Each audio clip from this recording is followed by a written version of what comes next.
हाय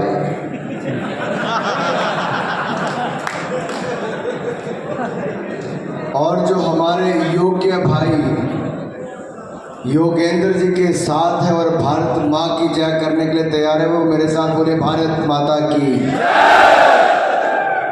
वो सबसे पीछे कुर्सी पे मेरा भाई सफेद पटका लगा रखा है, हाथ खड़े नहीं हुए, जो इधर देख रहा है राइट साइड को आपके। भारत माता की, भारत माता की, भारत माता की। वंदे वंदे वंदे वंदे। महाराणा प्रताप अमर रहे, महाराणा प्रताप अमर रहे। और अगर आप भारत के लिए भी हैं, महाराणा प्रताप के लिए भी हैं, तो मैं बोलूंगा जय भारत, आप बोलिए जय महाराणा। मैं बोलूंगा जय महाराणा, आप बोलिए जय भारत। ठीक है, जय भारत, जय महाराणा, जय भारत, जय महाराणा, जय भारत, जय भारत, जय महाराणा।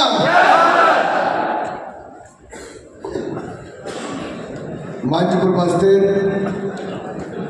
क्षत्रिय समाज के और इस कार्यक्रम के सभी आयोजक, बहुत लंबी लिस्ट लगभग 40 लोगों की है, लेकिन मैं 7-8 लोगों के नाम जरूर लेना चाहूँगा। आदरणीय भाई सरपंच जयवीर जी, सरपंच सुरेंद्र राणा जी, चेयरमैन पवन जी, प्रमोद राणा जी, ऋषिपाल राणा जी, मास्टर पवन जी, महिपाल राणा जी, सोहन सिंह जी, वीरेंद्र चौहान जी, लवनीश राणा जी, नरेश राणा जी, हरदीप राणा जी, भरत भूषण जी, सुरेंद्र जी चेयरमैन, उपस्थित सभी आदर योग्य मेरे भाई और बहनों और मीडिया से आए हुए मेरे प्रिय मित्रों, सबसे पहले तो मैं क्षत्रिय समाज के अपने सभी भाई और बहनों का जिन्होंने आज का इस शानदार कार्यक्रम किया, आप कब सबको शीश झुकाकर नमन करता हूं। आप सबका बहुत बहुत आभार।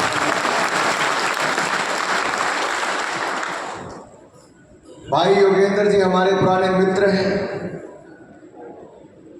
जब पार्टी के अध्यक्ष थे तब से लेकर अब तक सदा एक कर्मठ कार्यकर्ता के रूप में काम किया, कभी कुछ मांगा नहीं, सदा देने के लिए ही काम किया। और हम लोग कई बार सोचते थे इतना लोड इनके ऊपर काम का दे देते हैं भाई, क्या होगा, लेकिन इनके चेहरे पे जो मुस्कुराहट है ना, वो इनकी मुस्कुराहट और सेवा भाव ही लोगों का दिल जीतती रही और चुनाव जीतने का काम भी करे। और जब इतनी बड़ी संख्या में आप सब इकट्ठे हो गए हैं, तो मुझे पता अगले 3 दिन तक आप अपने गांव की अपनी गली गली में घूम जाएंगे, अपने इलाके का कोई घर नहीं छोड़ेंगे, अपने रिश्तेदार दोस्त सभी को फोन भी करेंगे, व्यक्तिगत रूप से भी जाएंगे और सबको कहेंगे योग्य योगेंद्र राणा को जिताना है, भारत को आगे बढ़ाना है। साथियों, आप सोचते होंगे मैं भारत की बात क्यों करता हूं। कुछ ताकतें ऐसी हैं जो आज भारत में तो है, लेकिन पाकिस्तान, चीन और अन्य भारत के दुश्मनों के साथ हाथ मिला रही। जीतते हिंदुस्तान के एक क्षेत्र से हैं और जब विदेश जाते हैं भारत को अपमान करने में कोई कमी नहीं छोड़ते। आज मेरा एक सरदार भाई भी बीच में बैठे हैं। भाई, आपको पगड़ी पहनने में किसी ने मना किया क्या? आपको कड़ा पहनने में किसी ने मना किया? आपको केश बढ़ाने में किसी ने मना किया? आपको कृपाण रखने में किसी ने मना किया? लेकिन ये राहुल गांधी जी विदेश में जाकर कहते हैं कि सिखों को सब मना कर दिया, मोदी सरकार में कुछ नहीं होता है। अरे इतनी नफरत की फैक्ट्री चलानी बंद करो राहुल गांधी जी, कितनी नफरत फैलाओगे, कैसी दुकान चलाओगे? विदेश जाके भारत का अपमान करते हैं, सच्चाई तो यह है, जब राजीव गांधी जी की सरकार थी और इंदिरा गांधी जी की हत्या के बाद उसके बीच के दौर में राजीव गांधी का नेतृत्व था और सिखों के गले में टायर डाल के जिंदा जलाने का काम हुआ, बहु बेटियों के साथ बलात्कार हुआ, केश काटने का काम हुआ, गला रेतने का काम हुआ, कृपाने हटाने का काम हुआ, ब्लू स्टार ऑपरेशन हुआ। तो सारा का सारा कांग्रेस के जमाने में हुआ। सिखों को न्याय नहीं मिला, लेकिन नरेंद्र मोदी की सरकार आई, एसआईटी का गठन हुआ, आज जगदीश टाइटल और सज्जन कुमार को जेल में डालने तक का काम ये भारतीय जनता पार्टी की सरकार। अरे मोदी के बारे में क्या कहते हो? मोदी जी ने तो गुरु नानक देव जी का 550वां प्रकाशोत्सव हो, गुरु तेग बहादुर जी का 400वां हो, वीर बाल दिवस, साहिबजादों की शहादत पर हो, या सिखों के गुरुद्वारे के लिए करतारपुर कॉरिडोर बनाने का काम हो, हेमकुंड साहब तक रोपवे बनाने का काम हो, हमने सभी धर्म सभी समाज के लिए काम किया और सबका साथ सबका विकास करके देश को आगे बढ़ाने का काम किया। लेकिन ये वो ताकतें जो देश के खिलाफ काम कर रही है। मैं जम्मू कश्मीर के चुनाव में प्रचार कर रहा था, योगेंद्र भाई, वहां पर पाकिस्तान के रक्षा मंत्री ने कहा कि राहुल गांधी और उमर अब्दुल्ला की सरकार बननी चाहिए। पाकिस्तान चाहता है कि राहुल गांधी और उमर अब्दुल्ला की सरकार बने, लेकिन हिंदुस्तान के लोगों ने कहा हम तो हिंदुस्तान का भला करने वाले मोदी की सरकार बनाएंगे और तीसरी बार सरकार बना दी। हरियाणा वालों ने क्या मन बनाया है? हरियाणा वालों का मन तो वही होता है जो देश वालों का मन होता है। देश ने जब 2 बार कांग्रेस की सरकार बनाई, 2004 से 14, तो हरियाणा वालों ने भी कांग्रेस की बनाई। देश ने 2 बार बीजेपी की सरकार 14 से 24 तक बनाई, तो आपने भी बीजेपी की सरकार बनाई। अब देश ने तीसरी बार केंद्र में भाजपा की सरकार बना दी, आप भी यहां पर कमल खिला दो, भारतीय जनता पार्टी को जिता दो। मैं समाज में इस बात को इसलिए कर रहा हूं भाई और बहन, समाज से ही सरकार चुनी जाती है और क्षत्रिय समाज ने तो 36 बिरादरियों को साथ में लेकर आगे चलने का काम किया है। महाराणा प्रताप ने तो अपने महलों को छोड़कर घास की रोटियां खाकर भी उस समय भी लोहा लेने का काम किया जब कोई साथ में खड़ा नहीं होता। अरे हम तो समाज से आते मेरे भाई और बहनों, जिन्होंने देश के लिए अपनी कुर्बानियां बढ़ चढ़ कर दी हैं। हम समाज के सभी वर्गों को साथ में लेकर चलने वाले, हम जात पात नहीं करते, लेकिन कुछ लोग तो जात के नाम पर भी देश को बांटना चाहते हैं। लेकिन मैंने संसद में पूछा कि जिसकी जात का पता नहीं,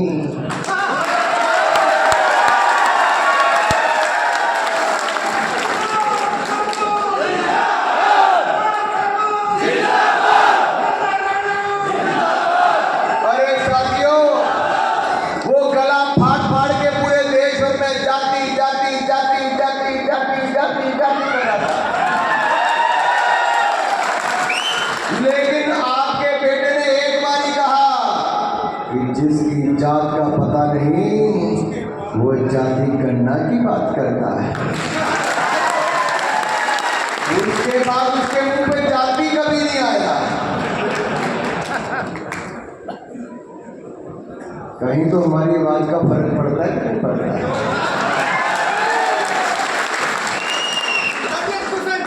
फिर क्या किया पिछले चुनाव में? हाथ में लाल से रंग की कॉपी लेके घूमता रहा, ऐसे ऐसे हिलाता था। आजकल जलेबी का डब्बा हिला रहा है। कल तक संविधान की कॉपी पकड़ी थी, जलेबी के डब्बे पे आ गया भाई, क्योंकि मैंने संविधान पे सवाल पूछ लिया। मैंने कहा ये जो हिलाते फिरते हो दिन रात देख करके इसके पन्ने कितने तो बता दो। तो बाएं बाएं देखने लगे। वो मैंने कहा छोड़ो नकल, सारी बर्बादी नकल मार के बता दो कितने पन्ने। हालत इतनी खराब हो गई, मेरे 2 सवालों पे ही पार्लियामेंट में 4 दिन में हंसी नजर नहीं आई। बीच में उत्तर प्रदेश के अखिलेश यादव कूद पड़े। तो मिलिट्री स्कूल में चल स्कूल कहते चल। मैं कहा थोड़ा आहिस्ते तो बोलो। तो पता चला चैल के मिलिट्री स्कूल की बात कर रहे। मैं क्या अखिलेश जी आप मिलिट्री स्कूल की बात करते हो? भाई मैं सेना में कैप्टन हूँ, टेरिटोरियल आर्मी में।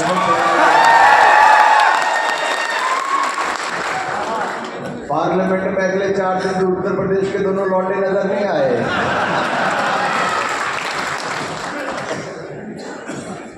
साथियों, ये वो लोग हैं जिन्होंने जाति धर्म के नाम पे समाज को बांटा है। हमने कभी समाज के नाम पर ये नहीं कहा कि ये समाज के नाम पे बोलना। हमने कहा देश के कल्याण के लिए सब एकजुट हो जाओ। देश है तो हम हैं, बटेंगे बटना नहीं। ये बटने का काम तो नेहरू ने किया था। और जिस तरह से नेहरू जी ने देश के लिए अपनी सत्ता हथियाने के लिए काम किया, आज राहुल गांधी भी धारा 370 को वापस जम्मू कश्मीर में लाना चाहते हैं। नेहरू जी का ब्लंडर सबसे बड़ा ये था जिसके कारण 45,000 लोगों की जानें जम्मू कश्मीर में चली गई, हजारों सैनिकों की शहादत हो गई, हमारे हरियाणा के नौजवान वहां पर शहीद हो गए।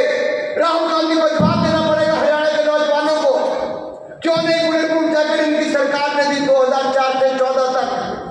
हमारे सैनिक मांग करे नहीं दी, 1 रैंक 1 पेंशन मांगा नहीं दी, लड़ाकू विमान मांगे, लेटेस्ट हथियार मांगे नहीं दिए, दलाली खाने की ढूंढते रहे। लेकिन नरेंद्र मोदी की भारतीय जनता पार्टी की सरकार आई, हमने हरियाणा की फैक्ट्री से 2.5 लाख बुलेट प्रूफ जैकेट बनाकर सेना के जवानों को दिया। हमने देश को दुनिया का सबसे लेटेस्ट लड़ाकू विमान रिफेल खरीदा भी और सबसे पहले लैंडिंग कराई तो अपने अंबाला में, हरियाणा के अंबाला। और यही नहीं, हरियाणा के कुरुक्षेत्र में, अरे साथियों आप भूले तो नहीं, कौरवों ने पांडवों की जमीन हथियाने का प्रयास किया था। वैसे इस कौरव रूपी कांग्रेस पार्टी ने हरियाणा के किसानों की जमीन हथियाई, हजारों करोड़ रुपए का घोटाला किया। भूले तो नहीं हुड्डा का समय? अब फिर आगे लगाकर बैठे हैं। उस समय दलाल और दमाद अपने खजाने भरते थे, दलाल और दमाद का जलवायु जलाल होता था। हम दोबारा दलाल और दमाद को नहीं आने देंगे। हम यहाँ पर लोगों को खर्ची पर्ची का नुकसान नहीं करने देंगे। ईमानदारी से 2 लाख युवाओं को नौकरी बगैर खर्ची पर्ची के देंगे, साथियों बगैर खर्ची पर्ची के देंगे।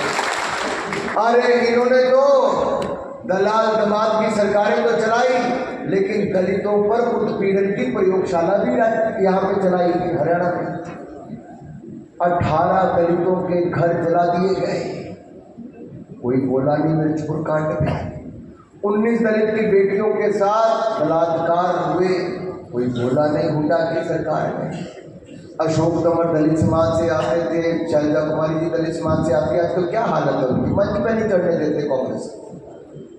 दलितों को तो ठिकाने लगा दिया कांग्रेस ने। राहुल गांधी ने कहा मैं तो उनका आरक्षण खत्म कर दूंगा। भाई अमेरिका में बोला नहीं बोला? अरे ना नेहरू चाहते थे, ना इंदिरा गांधी चाहती थी, ना राजीव गांधी चाहते थे, ना ही राहुल गांधी चाहते थे आरक्षण मिले। लेकिन वो आपको भी नहीं देना चाहते, देना चाहते तो आपको पहले दे दिया होता। ये भी मोदी जी आए तो आर्थिक रूप से कमजोर अगले वर्ग को भी 10% आरक्षण दिया, तो मोदी सरकार ने। साथियों मैं सारी बातें इसलिए खुलकर कर रहा हूँ, ये दोनों भाई बहन आएंगे पीछे कश्मीर के, तो कहते हैं हम अपना घर यहाँ बनाना चाहते हैं। मैं कह कईयों का घर उजाड़ने के बाद अपना घर बनाने आए। अब हुड्डा जी किसान करते भाई, किसानों की जमीन लेके दमाद का घर आपने भर दिया। नेशनल हेराल्ड के नाम पे आपने जमीन दे दी कि नहीं दी? हजारों करोड़ का घोटाला किया कि नहीं किया? अरे साथियों यही नहीं, इन लोगों ने क्या क्या किया मैं आपको बताऊंगा तो बहुत लंबा समय लगेगा। लेकिन असंध में क्या हुआ, ऐसा उम्मीदवार ढूंढ के पता नहीं कहां से लाए। मुझे लगता है राहुल गांधी का घर बनने की गारंटी असंध के कांग्रेस के उम्मीदवार ने दे दी है। असंध के कांग्रेस के उम्मीदवार ने कहा पहले अपना घर भरूंगा, फिर रिश्तेदार का घर भरूंगा, फिर पार्टी वालों के दलाल और दमादों के घर भरेंगे। लेकिन आपके घर खाली करेंगे। अपने दबी भरे भी जब आपके खाली करेंगे। दूसरे फरीदाबाद NIT के विधायक ने क्या कहा, 50 वोट पे एक नौकरी दूंगा। कहता 2000 का कोटा मुझे हुड्डा ने दे दिया।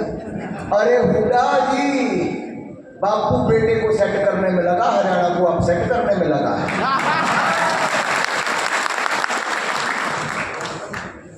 हुड्डा जी, हड़बड़ी में गड़बड़ी हो जाती है मेरे भाई, और टिकटें बांटने में इन्होंने इतनी गड़बड़ी कर दी है कि अब इनको हड़बड़ी में परेशानी नजर आ रही है। मैं इतना ही कहूंगा कि ये लोग जो हैं ये केवल अपना घर बनना चाहते हैं। केजरीवाल जी राजनीति में आने से पहले क्या कहते थे, बेटी की कसम खाता हूं राजनीति में नहीं आऊंगा, बड़ी गाड़ी, बड़ा बंगला, बड़ी सिक्योरिटी नहीं लूंगा, कोई कसर नहीं छोड़ी, सब कुछ किया। जब दिल्ली जल बोर्ड के घोटालों से दिल्ली भरा तो शराब नहीं छोड़ी। शराब घोटाला हो, पानी घोटाला, घोटाले पे घोटाला केजरीवाल ने किया। मायावती जी के मुकदमे आज तक खत्म नहीं होते हैं, और राहुल गांधी जी तो उस परिवार, उस पार्टी से आते जो जिनका नाम ही जीप घोटाले से शुरू हुआ था, बोफोर्स घोटाले से लेके अगस्ता वेस्टलैंड घोटाला, नेशनल हेराल्ड घोटाला, कॉमनवेल्थ खेल घोटाला, कोयला घोटाला, अंतरिक्ष घोटाले से लेके जमीन घोटाले तक इनके ही नाम है। ये गांधी परिवार है, कांग्रेस पार्टी है, केजरीवाल से लेके मायावती तक। आपने इन सबकी सरकारें देखी, घोटालों का राज देखा। 10 साल दिल्ली में और 10 साल प्रदेश में अपने डबल इंजन की भारतीय जनता पार्टी की सरकार देखी, और ईमानदारी के साथ बगैर खर्ची, बगैर पर्ची के नौकरी देने का काम किया, और चौमुखी हरियाणा का विकास किया। साथियों, यही नहीं, हुड्डा जी के समय एक जिले का विकास होता था, उस एक जिले के आसपास सड़क बनती थी। आज हरियाणा के चारों तरफ 4 लेन हाईवे की तरह बड़ी बड़ी सड़कें, चौड़ी चौड़ी सड़कें बनाने का काम, ये कैसे हुआ? सबका साथ, सबका विकास, इसी मूल मंत्र के साथ हुआ। अब हम सभी बहनों को 2100 रुपया महीना देंगे, 500 रुपया रसोई गैस का सिलेंडर में देंगे, और 2 लाख युवाओं को बगैर खर्ची पर्ची की नौकरी देंगे, 5 लाख रुपये पक्का मकान बनाने के लिए देंगे, 100 गज का प्लॉट मंच को देंगे। IMD की तर्ज पर खरगोदा की तरह 10 और औद्योगिक पार्क बनाएंगे, और जो हमारे अग्निवीर है उनको 100% सरकारी नौकरी और पेंशन का इंतजाम भी करना। योगेंद्र जी, हिमाचल में कांग्रेस ने फर्जी फॉर्म भरवाए, आपके यहाँ तो नहीं भरवाए? ऐसा हो ही नहीं सकता। ये फर्जी फॉर्म भरना शुरू करते, राहुल गांधी फॉर्म की टिकट अपने कटाते हैं, क्योंकि यहाँ पे झूठ बोल बोल के वोट लेते हैं। हमारे यहाँ पे हिमाचल में क्या कहा, मीडिया के मित्रों आपको बताना चाहता हूँ, हिमाचल में इन्होंने 10 गारंटियाँ दी थी, एक भी गारंटी नहीं हुई। इन्होंने कहा 2 रुपये किलो गोबर खरीदेंगे, 100 रुपये लीटर दूध खरीदेंगे, 300 यूनिट बिजली के मुफ्त में देंगे, 1500 रुपये महीना महिलाओं को देंगे, सेबों के मुँह मांगे दाम देंगे, ओल्ड पेंशन स्कीम देंगे, ना जाने क्या क्या वायदे किए, चांद तारे तोड़ कर लाएंगे, ऐसे वायदे किए थे। सरकार बने 2 साल होगी, ना गोबर खरीदा, ना दूध खरीदा, ना मुफ्त में बिजली मिली, ना मुफ्त में पानी मिला। उल्टा पेट्रोल डीजल के दाम 2 बार बढ़ा दिए, पानी पर 100 रुपये का सेस लगा दिया, जो 125 यूनिट बिजली मुफ्त आती थी वो बंद कर दी, 300 यूनिट तो दूर की बात है। अब मिल्क सेस, पर्यावरण सेस भी लगा दिया, और पेंशन 10 तारीख के बाद मिलती है, इस महीने की नहीं मिलेगी ऐसी पेंशन भी हो गई है। तनख्वाह तो सरकारी कर्मचारी भूल जाए, 5 तारीख तक मिलती नहीं थी, इस महीने कहते शायद 10 तारीख के बाद मिलेगी। हिमाचल प्रदेश का दिवालियापन की ओर ले जाने का काम कांग्रेस कर रही है। क्या आप हरियाणा का भी दिवालियापन निकालना चाहते हो? भाई हाँ ना है, नाम है, जवाब देना। मीडिया के मित्र आपकी तरफ भी देखेंगे। क्या हरियाणा का दिवालियापन निकालना चाहते हो? क्या खर्ची पर्ची की सरकार चाहते हो? क्या दलितों को उत्पीड़न चाहते हो? क्या किसानों की जमीन हड़पाना चाहते हो? और साथियों, क्या झूठे वायदे वाली कांग्रेस चाहते हो, जो किसानों के साथ भेदभाव करती वैसी चाहते हो, जो युवाओं की नौकरी छीने वैसी चाहते हो, जो देश की सेना को गुमराह करे, उनको अधिकार न दे, ऐसी कांग्रेस चाहते हो? अरे जिस कांग्रेस ने खाई रसमलाई, जिन कांग्रेस ने खर्ची पर्ची पर नौकरी दिलाई, जिन्होंने किसानों की जमीन हड़प में अपनी तिजोरी भरी, और जिन्होंने नहीं की कोई कार्रवाई, ऐसे कांग्रेसी नहीं करेंगे कभी हरियाणा की भलाई, ये कभी नहीं करेंगे आपकी भलाई। इसलिए आपसे कहने आया हूं, मोदी ने देश को आगे बढ़ाया है। 10वें नंबर पे भारत था, हमने 10 सालों में 5वीं बड़ी अर्थव्यवस्था दुनिया की बना दिया है। $320 बिलियन हमारे, $320 बिलियन 2014 तक विदेशी मुद्रा भंडार था, $690 बिलियन कर दिया, 10 साल में दुगना कर दिया। 4 करोड़ पक्के मकान बनाकर दे दिए, 3 करोड़ नए मंजूर कर दिए। और हरियाणा में तो 100 गज का प्लॉट भी मिलेगा, 5 लाख रुपए मकान बनाने के लिए भी मिलेगा, 10 लाख का मुफ्त इलाज भी मिलेगा, और 70 साल से ज्यादा वालों को 5 लाख का इलाज अलग से मुफ्त में मिलेगा। मुफ्त में डायलिसिस, मुफ्त में डायग्नोज होगा। ये भारतीय जनता पार्टी करके दे रही है। और यही नहीं, हमने तो 12 करोड़ रसोई गैस के सिलेंडर दिए, 500 रुपये में सिलेंडर भी देंगे, 21 रुपये महिलाओं को पेंशन देंगे, पेंशन दूर कर देंगे। साथियों, मैं सारी बातें इसलिए कर रहा हूँ, हमने करके दिखाया था। मध्य प्रदेश आओ, लाडली लक्ष्मी योजना है, वहाँ बहनों को पैसा मिलता है। हिमाचल में नहीं मिलता जहाँ कांग्रेस ने कहा, तेलंगाना में नहीं मिलता जहाँ कांग्रेस ने कहा, कर्नाटक में नहीं मिलता जहाँ कांग्रेस ने कहा। कांग्रेस ने कहा ही कहा, करके नहीं दिखाया। हमने जो कहा वो करके दिखाया है, और आगे भी करके दिखाएंगे, इस बात का वायदा करते हैं। लेकिन आप क्या वायदा करके योगेंद्र राणा जी को जिताने के लिए तैयार हो? पक्का? अब आपकी गूंज बता देगी कि जीत कितनी बड़ी है। मंच वालों ने नीचे ध्यान देना, नीचे वालों ने राहुल राणा जी, नीचे वालों ने ऊपर ध्यान देना, ठीक है? भारत माता की, भारत माता की, वंदे वंदे वंदे वंदे वंदे। हमारा विधायक कैसा हो,